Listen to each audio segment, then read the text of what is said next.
Hi, everyone. Welcome to All About the Joy. This is Culture and Consequence. You just straightened up so much. I'm Carmen Lisa, your host, and Andrea's in the house. Hey, Andrea. Hello. I Hello. am ready. Yeah, why do you look so good? What's happening? Like, it's been a minute. Look, girl. I cannot help my beauty, okay? Hey, so this is our first episode. We've been kind of talking about this for years to be doing a show. We had tried to do one a while back. And now that I'm in the mode, and now that it becomes one of the shows that All About the Joy does, I'm just glad that we've decided to do it. So thank you. Yes, I'm happy to be here. I remember that we did this a few times way, way, way back. I think it was even during COVID times. Mhm. And it was fun. We had some good conversations. But like you said, weren't really like in a routine in the mode. So I'm excited. Yeah. So for people who don't know, this show is going to touch on a lot of things that we don't talk about on all the other shows.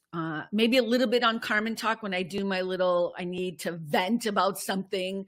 So I'll do my little kind of impromptu TED Talks. So I'll talk about politics, but we're gonna dive into politics and social issues. So culture and consequences, because there are consequences to all of this. And if we can teach something along the way, that may not happen though, folks. It's my intention to want to teach things along the way. And this came up because somebody was spewing lots of crap about redistricting because they didn't understand what actually happens when we redistrict. And so I started to explain it to them, and I was like, you know what? I need to do a show because I'm tired of people talking bullshittery. So the purpose of the show isn't for us to teach stuff, but it really is to yell at Andrea about how wrong she is about her liberal ass is really what it is. I'm just kidding. Why are you doing this? Why are you doing this besides the fact that you love me and, Well, mostly because I love you. best friends. Even though you're so mean to me. I'm mean to everyone. I am, totally. That's true. I am. True. I'm not special. Equal opportunity mean person.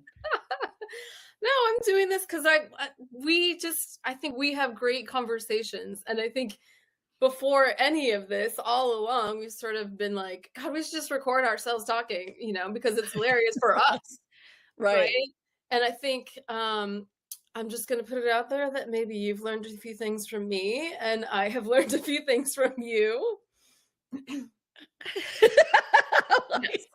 It's true. And so, yeah, I mean, maybe if there's some learning or even just some inspiration to perhaps go and learn on your own, that would be lovely. Yeah, it's true that we've learned from each other. I think I admitted recently to you in the past couple years, and I think now I regret admitting it to you, but I have always, so let's just get into it. Like, I've always loved this country. I used to have a flag on my car, a little sticker, like it's no longer there. But I've always, I know it's so weird. Let me just turn this off. I forgot it was on. I've always been very patriotic and loved my country and was very rah, rah, rah. Let's see the other side of it. To the extent that when I worked at a major company and was an executive, I would listen to KABC, which at the time, I don't know what it is now, but it would be like Sean Hannity, Larry Elder, what's that other creepy guy? There are so many to choose Bill O'Reilly. I used to listen to them in my office, even though I have always been more of a conservative Democrat, but I've always been a Democrat. And I would listen to them because I'd want to listen to what they had to say. And I remember some of our fights would be about me defending it's making me nauseous. Back when America was great, by the way. I'm just kidding. But I had the ability to at least listen to the other side in a way, because at least I thought they weren't so much making sense, but I felt like if I could understand where they were coming from, it would make me a better person. But that has completely changed now, 100%. And I see what you were saying about this country that I would not believe. Oh God. Well, now you better explain what we're talking about. Like your thoughts on the United States of America. Oh God. Okay. I'm just gonna preface this by saying that you know, I was born in another country. It was on an army base, but like I came to the United States kind of aware of what it was like to be in other places, right? And that other places were great and lovely and had some wonderful things about them, right? I was very young, you know, and I don't know why. I've told you this before, but you know, I just sort of always had an interest in politics. I just always did. I don't know why. We moved back to the United States the day Nixon resigned, just FYI. And my mom always joked, like, you know, oh, it was safe to come back now, right? Yeah, so we thought. And back, you know, when I was young, I used to watch the State of the Union every year. This is in the Reagan years. I watched every single State of the Union. Wow. Every single and always thought, this lying motherfucker. So trickle down theory didn't work for you then. Yeah, I don't know. And I was young, right? You were really young. You had to be. Years, and I just always was like, no. Like what I was seeing, I lived in, I would say, like a lower middle class neighborhood, very diverse. And just, you know, came from, I wouldn't say my family was immigrants, but, you know, they were Mexican. And so just what I saw and what I felt did not match up with what I was hearing. And I was always a pretty observant kid. So all of that to preface that, and I was a big reader. I was very into history. I just always felt like I had a more realistic view of the United States, I guess, is the way that I always thought of it. I was like, I don't have rose-colored glasses on. I would never, ever say, this is the greatest country in the world. I want to be clear. She has never said that. I just also want to say that people, I'm sure, just heard that you are Mexican. People are going to be a little confused, and you should not be. It means you know nothing about the is it diaspora of the Latino community. But go ahead. I love that you threw that in there. I love it. Yeah, the actual makeup of a lot of people in this country, right? In the United States. So yeah, I just, you know, never really got the that feeling of American exceptionalism. And like I said, I read a lot. So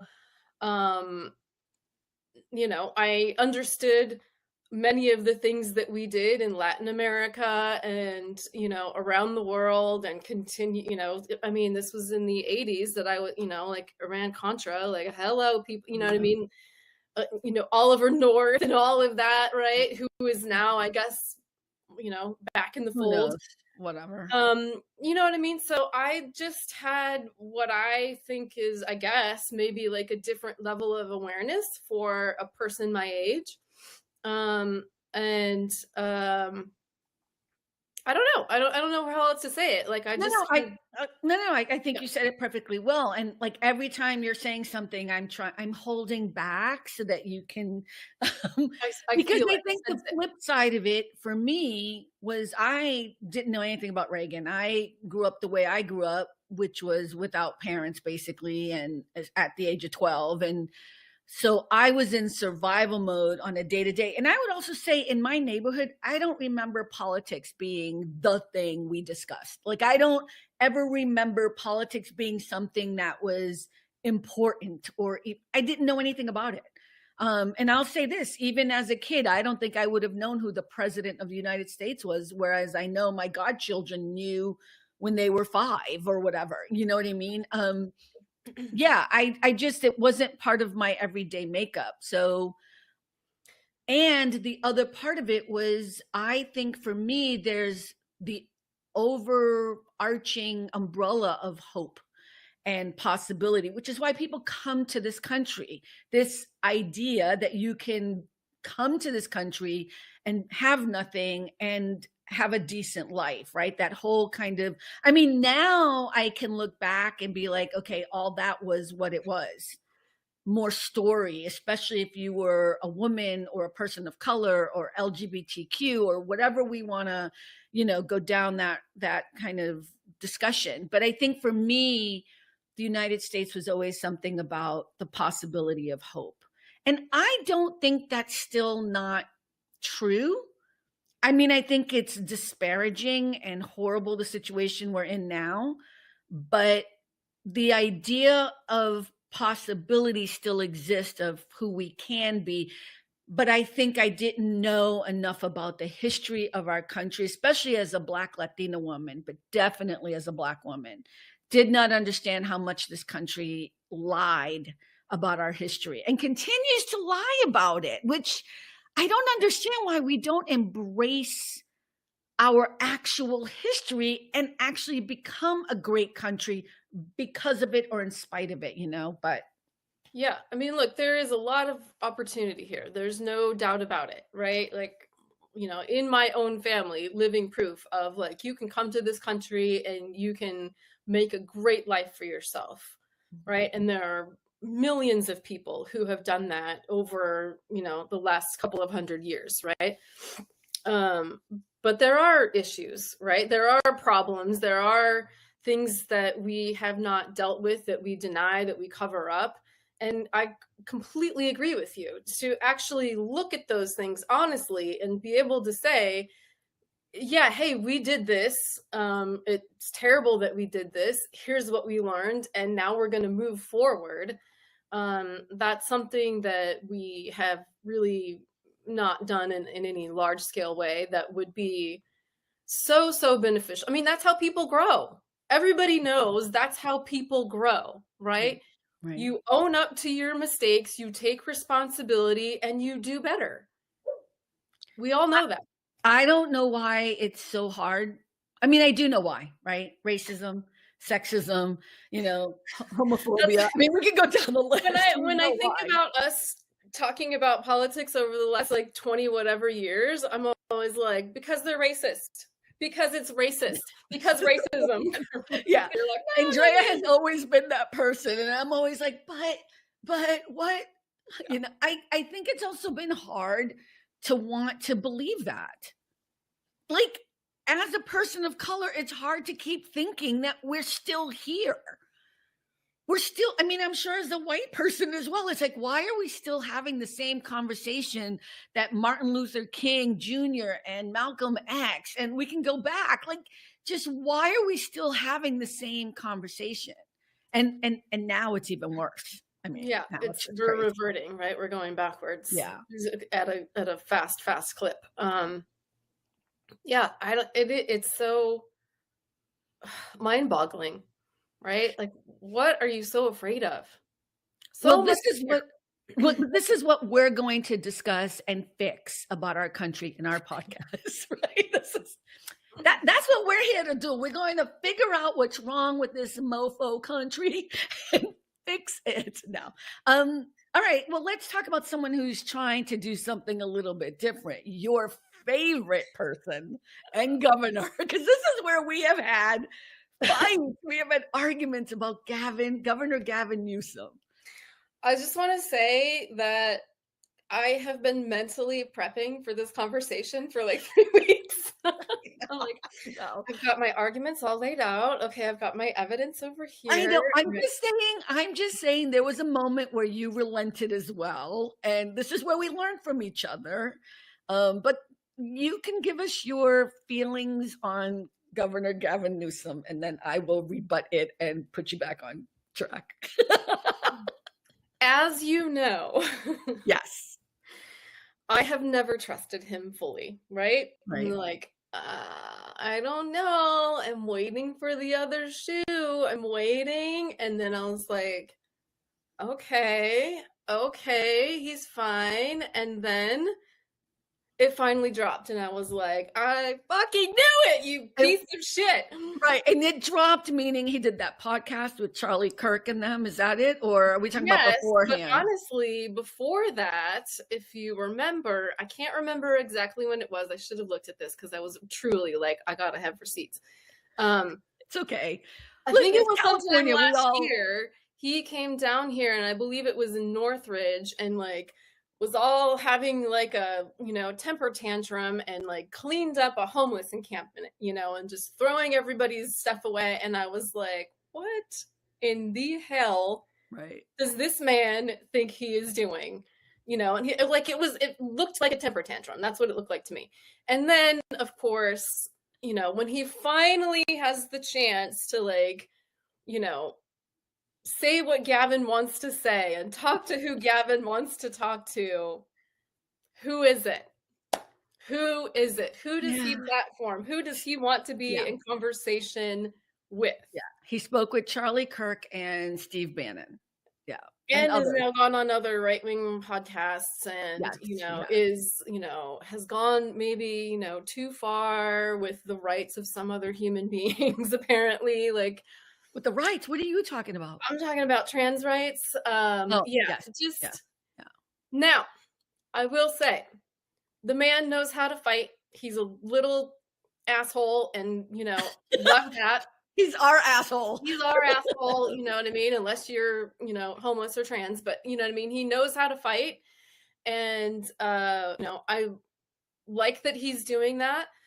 My great hope for what he's doing is that other Democratic leaders see that and see the attention that he's getting, and start to do their own version of that, which frankly is what everyone should have been doing all along. From the moment that dude came down the elevator, that's what everybody should, Republicans and Democrats, should have been doing this all along. So, my hope is that someone who maybe with a little less, I don't know, whatever. I love Gavin Newsom. I hate it. So I have the opposite thing. I've always respected him, always loved him. I do think part of why you hate him, we've had this conversation, is he is so soap opera good looking. Like, he just has that slick. You called him slick so many times, and I called him in our conversation slick, and he's got that smile with the little little sparkle. Yeah. And I've never really looked at that so much. I mean, I do think he's good looking, but I've always kind of thought that works for him. It's not his fault he's good looking or whatever. I actually, and I think this is when you relented a little bit, because I think there's a part of him that does come across as, I don't know why I'm going to say this because it's so old fashioned, but too big for his britches or whatever. Like, he just comes across as like smarmy, and I get it. I get why people can see that. But I have always thought of him when he was mayor, and the whole gay rights thing, and he was one of the first people. And at the end of the day, I don't care what he looks like or what he comes across as. He did the right thing without hesitation. There was no equivocation or thinking about it. And I love Barack Obama, but he was like, he equivocated. It's like, so I think that's part of it. I think the other part of it too is because I know, and I think I told you this, especially when I found out about it, that he's dyslexic, which I think is something that he doesn't use that as a thing to make himself be relatable. And I think somebody should have told him to do that a long time ago, but he didn't. And he also grew up with foster care kids, because his mom, when they were divorced, when his mom and dad got divorced, in order for his mom to make more money, she had foster kids come into the house, and he still calls one of them his brothers, and he's Black. And so I feel like he has this well-rounded kind of upbringing. And yes, there's the part where on his father's side, he grew up with the Getty family, right? So he has this duality of growing up extremely kind of, I don't want to say extremely poor, but they were hardworking, and they had a terrible divorce thing. And then he has the Getty family, who were kind of like his, mentors and whatever. Benefactors. But you know what? I wish some of the rich people I knew in my life would be benefactors. Yeah. That's how I relate to him a little bit more, is like I'm going to be mad at him because people helped him. So, I think somebody said this the other day, so I can't even take credit for this.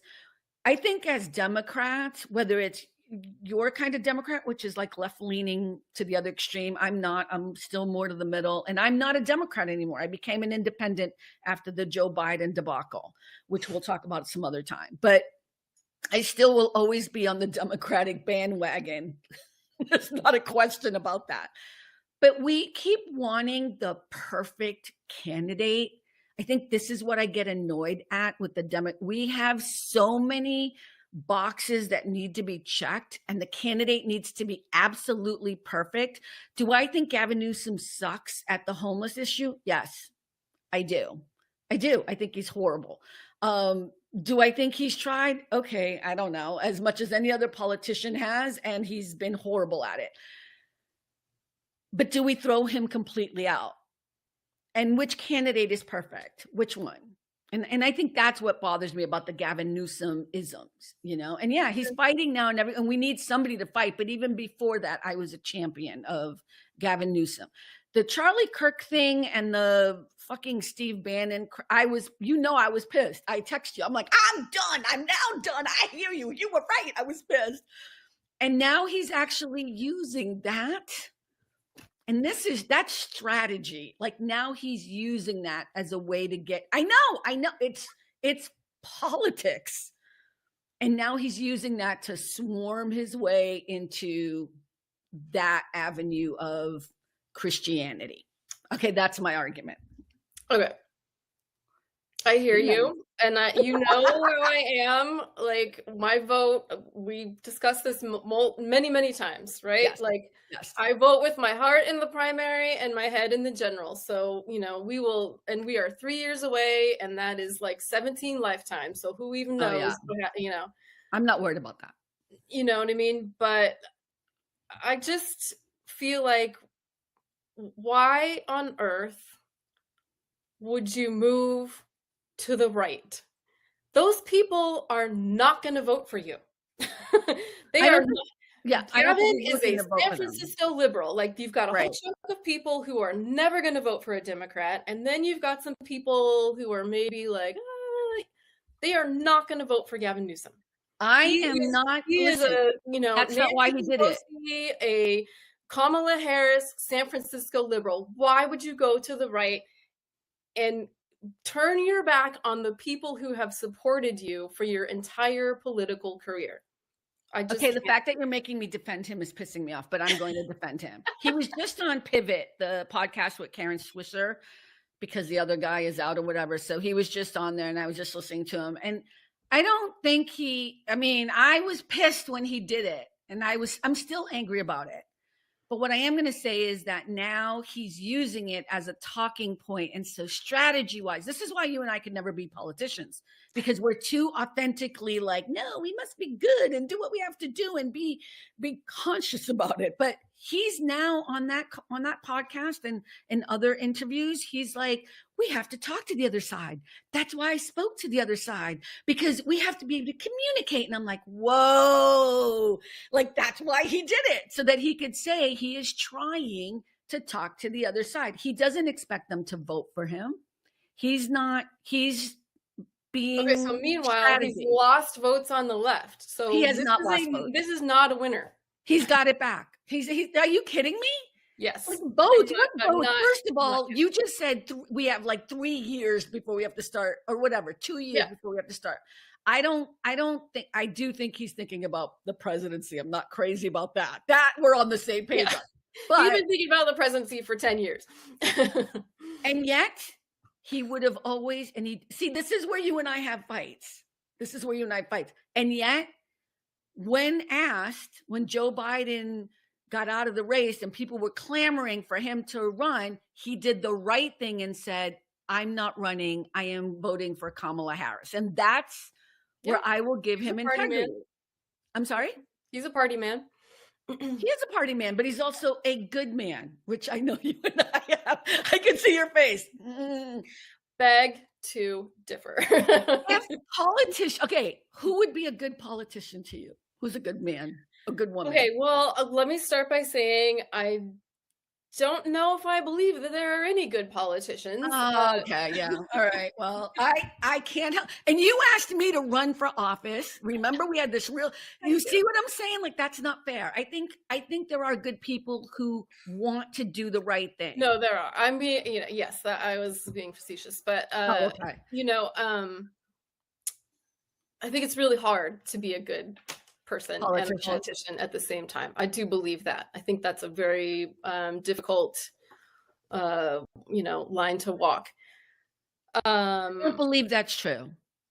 That's you and I don't believe that's true. You're pessimistic. I'm optimistic on this. Yeah. And I also, as you know, like, I don't idolize or like hero, and I'm not saying you do, but I know some people do, hero worship any of these people at all. I love Gavin Newsom. You know what I mean? Like, people, Right. like, I mean, well, that's what's happening with Trump. Yeah, That's I know, exactly. right? Like, people make it their whole personality, and it's like, Right. you know what I mean? Like, I don't feel that way about anybody, even Obama, right? Like, I was like, this is just a man. He's not going to be able to do all of the things you think you want him to do. Let's all calm down. So, is there someone right now I can point to and be like, that's someone I would want to run? I honestly, no. Well, not about running, but I mean, you said you can't be good person and a politician. I think of Jasmine Crockett. I think these are good people trying to do the right thing. Will they get swept up in the bullshittery eventually? Probably, because it's the nature of politics. That's not excusing it. Yeah, no, I don't, like I said, I was being a little bit facetious. Like, I don't think they're not good people. I do think it's difficult though, right? You need money. That's the way that it is. We want to thank the Supreme Court for making that even a more important situation. And so that's, I believe, what makes it so hard to be true to your values and all of those things, is like, at some point you're either going to get a bunch of money. You have to be like, this super charismatic, like AOC type of person who can get donations from literally all over the world and build a war chest, or you've got to go out and seek it from donors, in which case you're beholden to them. And you know what I mean? It's just very right. But isn't that why we need to make sure that we vote? Because what made it worse was the Supreme Court basically saying that corporations are people and have the same right. And so, I mean, I agree with you on that, but that's not about Gavin Newsom or AOC or Barack Obama. That's about how we've allowed our institutions to be okay with money being the way in which we determine who our candidates and governors and whatever are. Yeah, but I think it goes back to this idea of the perfect candidate, right? Like, yes, I believe you're right. Like, Democrats are often looking for checks every single one of my boxes. And if this, box 73A isn't checked, then you're out, right? Like, that's a little ridiculous. And if you're a woman, completely out. Well, that's right at the top of the list. We're not list. even talking about that anymore. Sorry. You know what I mean? But like, that's, I think, a more difficult thing to do because of the money, right? Because of the need for the money. Right. And if you don't have the money, you can't get in front of people. You don't have the machine that it takes to, become a name and become known and get your message out there and all of those kinds of things. It's just, it's a hot mess. We are on the same page on that. I think for me, I always believe in the best in people. I know this drives you up a wall. Like, I still have faith in the American people. Even the ones I know. Are you kidding me? What? What did you just say? I said, are you kidding me? I do. I have to. Well, what's the point then? Why not just move to another country right now? Why not just go? I mean, yeah, I would if I could. You know what's so funny? I know you would. That's what kills me. I just look. I don't know. I will say, like, I I generally believe that most people are good. I do. I really do. I do. Yeah, right. Unless they're Republican. Unless Unless they're Republican. most people aren't Republican. I know. Most people think they're Republican, but they're not. The more you know. Right. The more you know. And then we'll get into all that. Right. Yeah. Right. But I do believe that there's possibly multiple generations of what is it, deprogramming that needs to be done in this country in order for us to in order for me to believe that the American people want what's best. I don't know. I didn't say that, right? I just want to you didn't. That's not exactly what you said. I know. I said I have faith in the American people. Because I don't know how else to function, especially as a Black Latina woman, except to hope that there are more people who understand and believe what we believe fundamentally than not. Do I think we lack a lot of education in this country? For sure. For sure, especially when it comes to politics. And I think if there's anything that has been revealed during this time of Trumpism, is that so many people do not know what they're talking about, are getting misinformation from people who are pretending to know what they're talking about because they're making money off of them. And maybe this is where we live. I don't know. Maybe this is the vast right-wing conspiracy to throw us back. This is the multi-decade. I harangue about this all the time, and my kids are like, "Oh my God, shut up." This is the multi-decade Republican project to gut public education. We are reaping the rewards, if you will, of that project, which has been extraordinarily successful. Extraordinarily successful. Honestly, like you said, credit to the Heritage Foundation, right? Let's give a shout out to the Heritage Foundation who did Project 25 or whatever it is. Yes, and have been working on gutting Newt Gingrich and Mitch McConnell. Yes, and, you did it. Destroying our country. Thank you. We appreciate you. Thank you. And Clarence Thomas. Shout out to you, boo. Scalia. Woo. Yeah.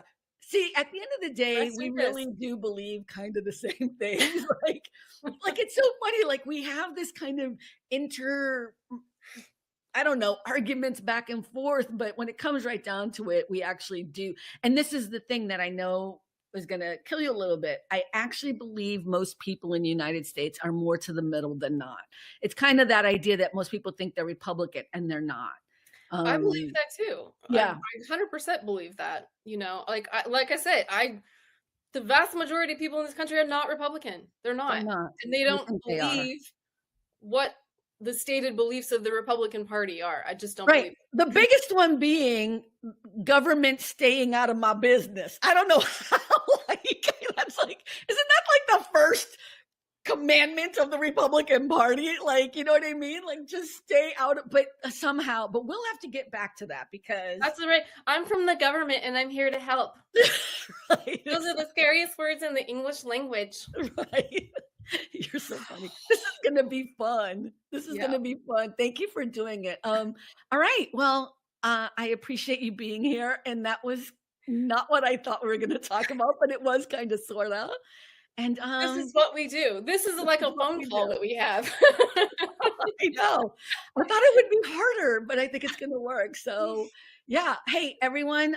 We'll be back next week on All About the Joy, Culture, and Consequences with Carmen and Andrea. And until then, remember, it really is all about the joy. Bye, everyone. Bye. Thanks for stopping by All About the Joy. Be better and stay beautiful, folks. Have a sweet day.